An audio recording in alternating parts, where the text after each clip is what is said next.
friends and relatives, welcome to 3 Count Commentaries. Here we go again.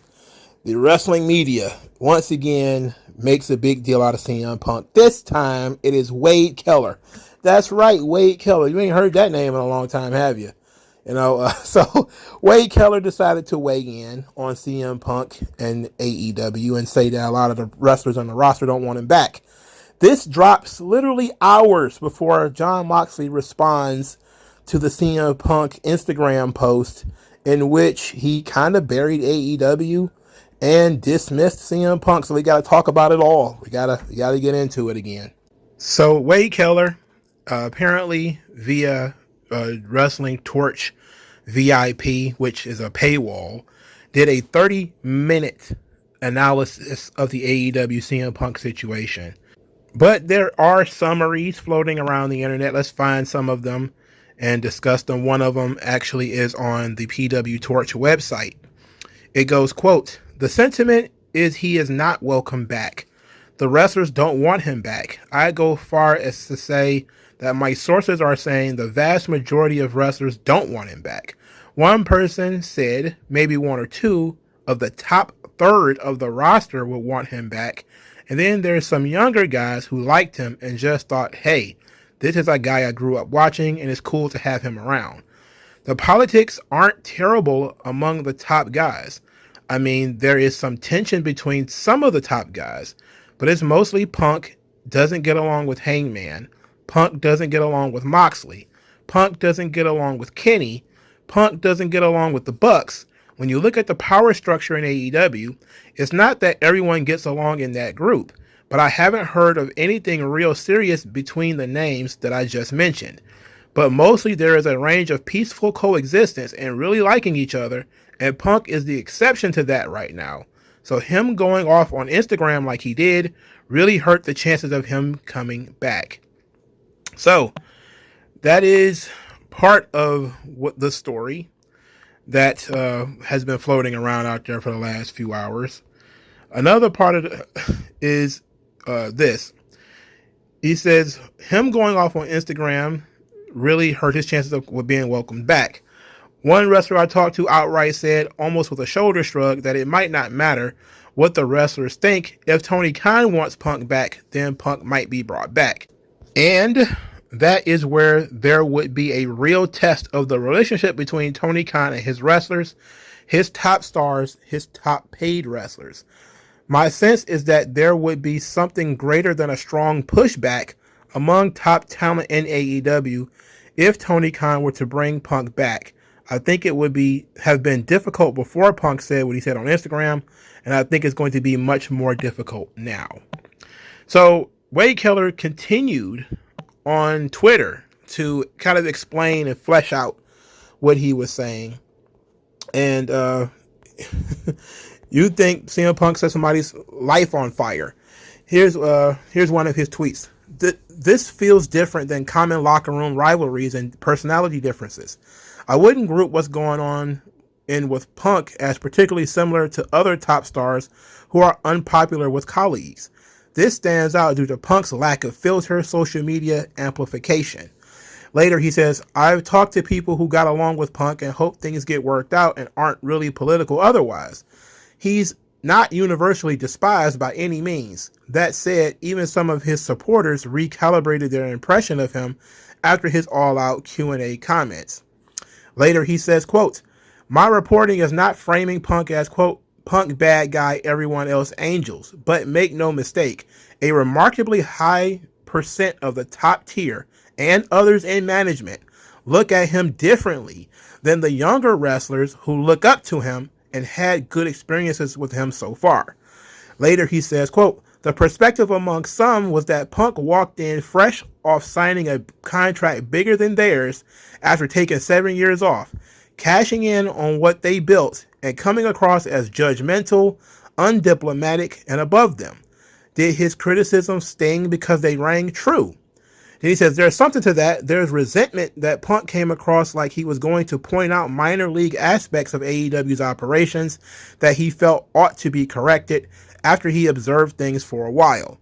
And then you add to it his track record every instance he can justify and rationalize, and I'm not taking a broad opinion on them in this thread because they're each worth individual examination, but everyone who knows Punk and has been around him says he's different in key ways.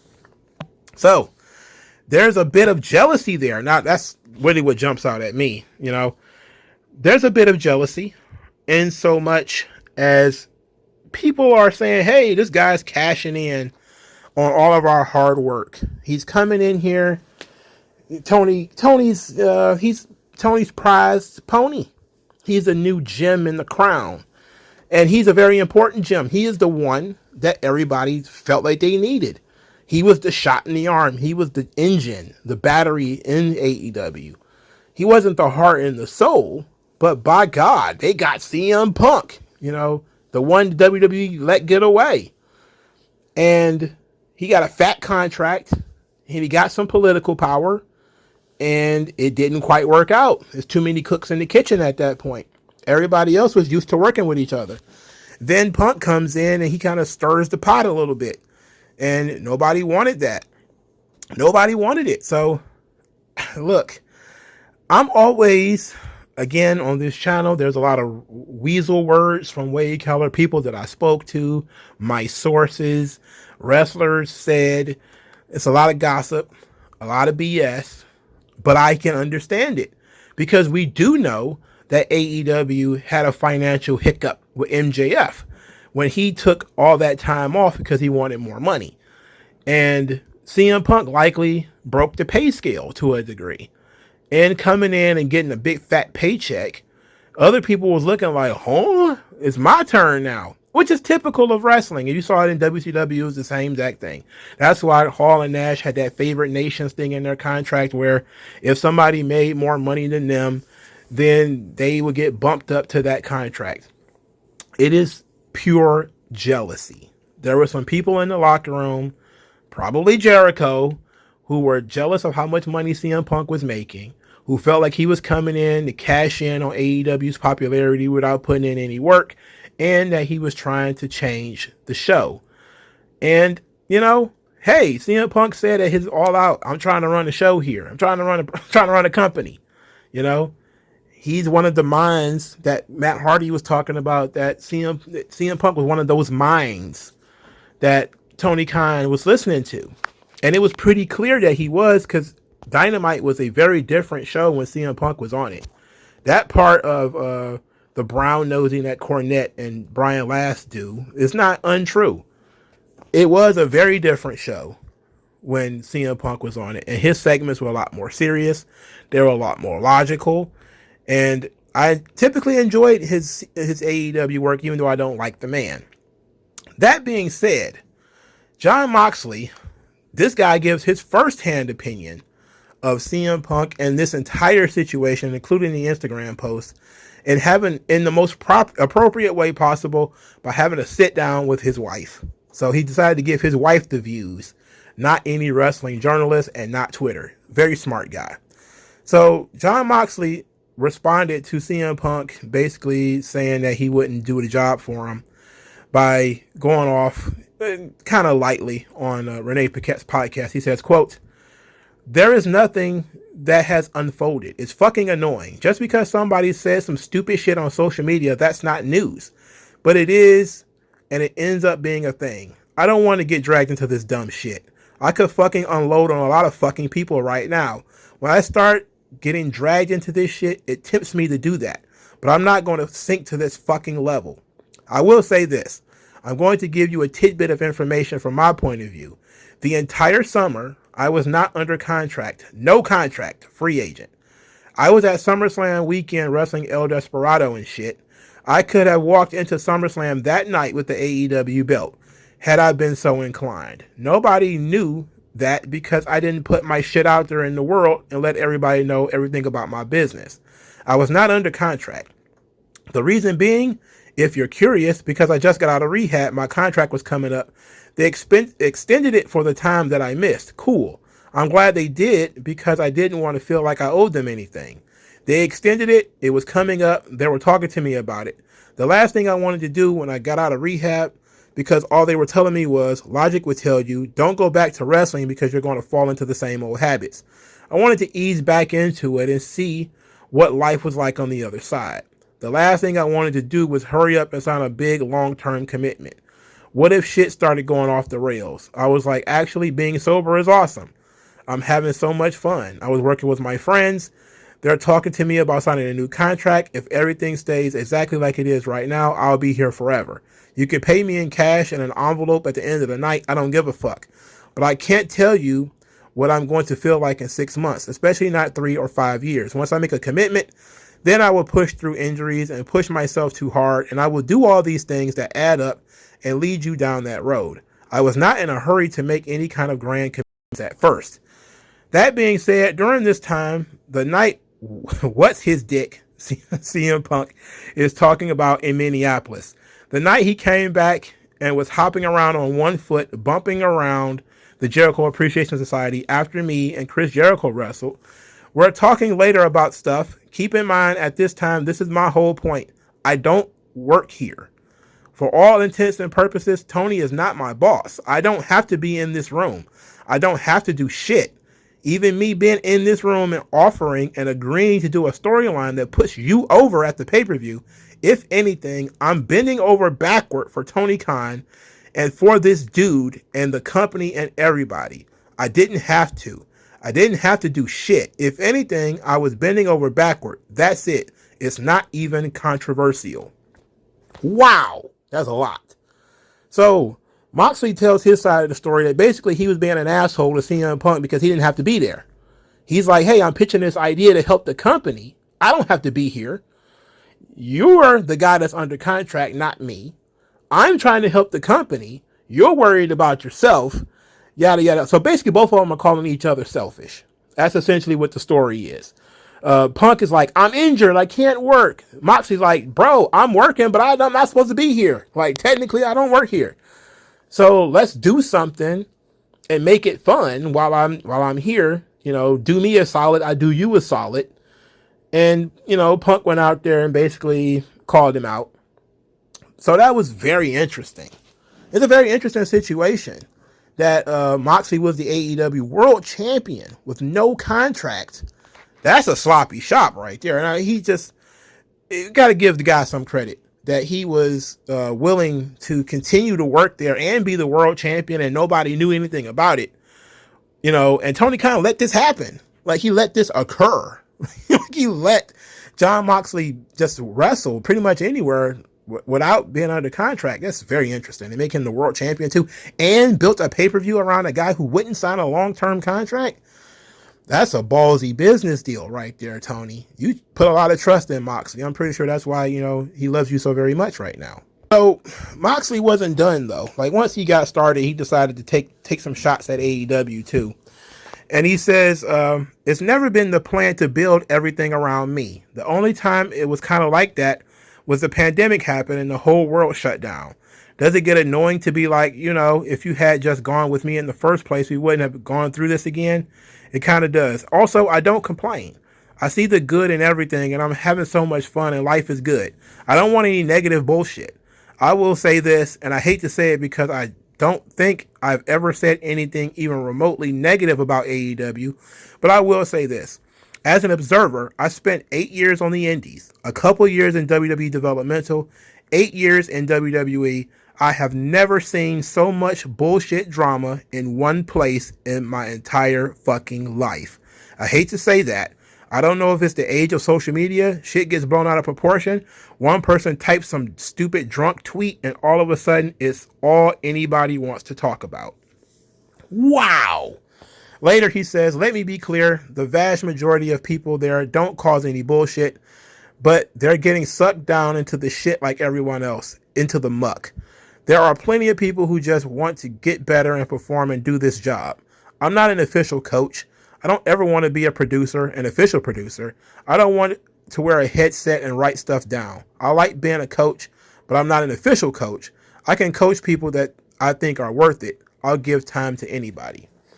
So he's saying that it's the most delirious and chaotic locker room that he's ever been a part of. and he spent 8 years in WWE. He wrote an entire book about how much he hates certain people in WWE. But this is the most drama he's ever been a part of. Wow, that's a lot. But it makes sense. I have been saying on this channel, like WWE, it would make sense for people to get into it all the time. You see these people pretty regularly. In AEW, they work once a week, twice at the most, right? Sometimes 3, depending on whether you work the ROH shows and Dark Elevation and all that kind of stuff. These people generally see each other once a week, and they're having this much trouble. It's almost as if the politics of wrestling infect every wrestling promotion, because it's the people that are the problem, not the system or anything like that. It's just how people in a workplace deal with each other. WWE got a bad reputation for years about, Hogan and Cena and all these guys who politic behind the scenes. AEW ain't no different. It ain't no different. The idea that there's so many people in AEW who get along, it's like, well, how many of them were friends before they got to AEW? And how many of them are, hey, we're going to, cock block anybody else who tries to get in here? That's why you have certain people who probably should be top guys who are not top guys because they weren't buddies with the EVPs or with Chris Jericho or with Tony Khan or with anyone else. Because it's all about politics. Just like Eric Bischoff got swept up with Hall and Nash and Hogan, it seems Tony Khan has gotten swept up with the Young Bucks and Kenny and Jericho. They're always going to make sure that they are covering their own ass. Anybody who comes in behind them is probably going to get the screws put to them for whatever reason. And that's what we're seeing in AEW, is that you either get in the clique or you do your job and shut the fuck up like a Jon Moxley. You do what they ask you to do, put over who they ask you to put over, work with whoever they ask you to work with, and then you get to flutter on and do your thing. But if you have an opinion, if you want to try to change shit, if you don't like what they're trying to do, then, well, you're in trouble. That's how you end up like Miro. That's how you end up like Andrade. That's how you end up like FTR. That's how you end up like CM Punk. For having an opinion, for wanting to challenge the status quo of AEW and do something just a little bit better, you get iced out. I mean, it is what it is. So the system that everybody tried to run away from, which is WWE system, where you can get iced out by top guys who don't want to work with you, who don't like you, or whatever the case may be, it exists in AEW too. And now most people knew it existed already because the EVPs was a thing. WWE never had EVPs. They had veterans who, could pick and choose what they wanted to do as long as, Vince was okay with it. But now you have people who have a whole section of the show that belong to themselves, and their thing don't really cross over with anybody else's thing. So they were able to keep their own pocket dimension. Like, people talk about the Codyverse because Cody had his own little piece of the show. Well, everybody does. Jericho does. The Young Bucks and Kenny Omega and Hangman Page, they do. Moxley does. Everybody has their own little bubbles of people that they work with. And no wonder that it's all roses and bubbles inside that structure that they created for themselves, when other people try to come in and knock that over and tell you that you should change something or this doesn't make sense. And with this show, of course it's going to flutter and fall apart. Of course it's just one big Jenga board. But it took for CM Punk to go in there and shake the structure a little bit. It took for FTR to shake the structure a little bit in order for people to start seeing this. But the idea that most of the top stars in AEW don't want to deal with CM Punk it felt genuine to me, because Punk didn't work with any of those guys when he was working there. He never really did anything with the Young Bucks. He never really did anything with Kenny Omega. He never crossed paths with Chris Jericho at all. He had his own pocket of the show. Basically, the Codyverse went away and the Punkverse was created. And he basically did his own little part of the show. And I'm guessing that was all fine until his part of the show tried to mix in with the Elite's part of the show. Then the issues just blew up. It was like two comets running into each other in space, just shattered into pieces. The difference being there's more people on the side of Hangman Page because he was a guy who was there from the beginning. He was friends with the Young Bucks. He's generally, he has a good reputation, so it's a little bit more difficult to sully his reputation. And that's really the thing with CM Punk is he has a bad reputation. Has a bad reputation from WWE, and he has a bad reputation from Ring of Honor. So he is already behind the 8 ball. Meanwhile, a lot of these guys, most people didn't really know who they were. And since, again, they're all friends, they all like each other. And nobody's willing to go on record in public as saying that they don't like something or they don't like somebody. But CM Punk has done that. You know, I've been one of the few channels that have talked about when CM Punk criticized Cody in public. You know, he made it known that Cody made an offer to him via text message, and he lambasted Cody in public about that. And Cody made fun of CM Punk at a what was this, some kind of a convention with him and Jericho. We're laughing about how Punk tried to make himself a locker room leader in WWE. I mean, this kind of stuff has been going on for a while. You know, this sort of Punk disrespect in public, it's been going on for a little while now. So I'm not surprised it's not working out. But the media, once again, stirring the pot with their sources and their people familiar with the matter. And Jon Moxley just coming out and saying, hey, me and this guy, we couldn't see eye to eye on this. But what do you guys think? Like, share, subscribe. I'll talk to you guys later. Peace out.